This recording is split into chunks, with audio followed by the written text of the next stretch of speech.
with B&B Farms. Right now I'm going to give you a look at our next restoration project. This here is our old John Deere 60. This was my great-grandpa's tractor when he first started farming. It's been sitting in a fence row for 30 years. And now we're planning on bringing it back to life. If you look here, the tires do look good. But these tires here are not the originals. They come off of this John Deere 60. My grandpa bought it on sale years ago. This tractor has also been sitting. We just took the rear tires off of it to put it on the other one to move it.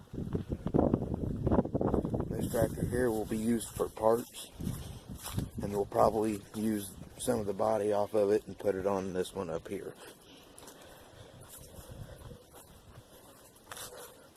If you look at this tractor, the paint is pretty much gone.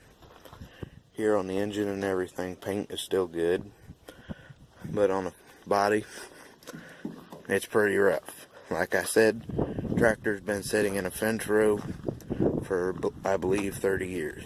This spot right here where this little trailer is sitting, that is where the tractor was sitting.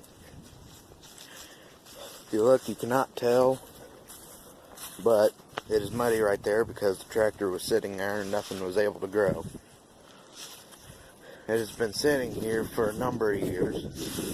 I believe it broke down years ago and they just never got it fixed.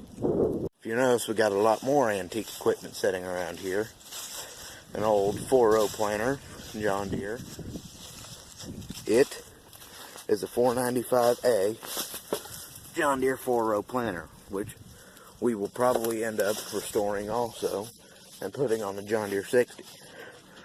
Right next to it is our old grain auger. We still use this to unload the bins.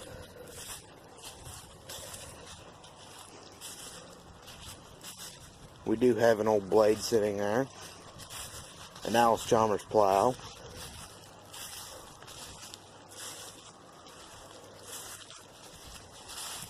a John Deere cultivator, and an international cultivator.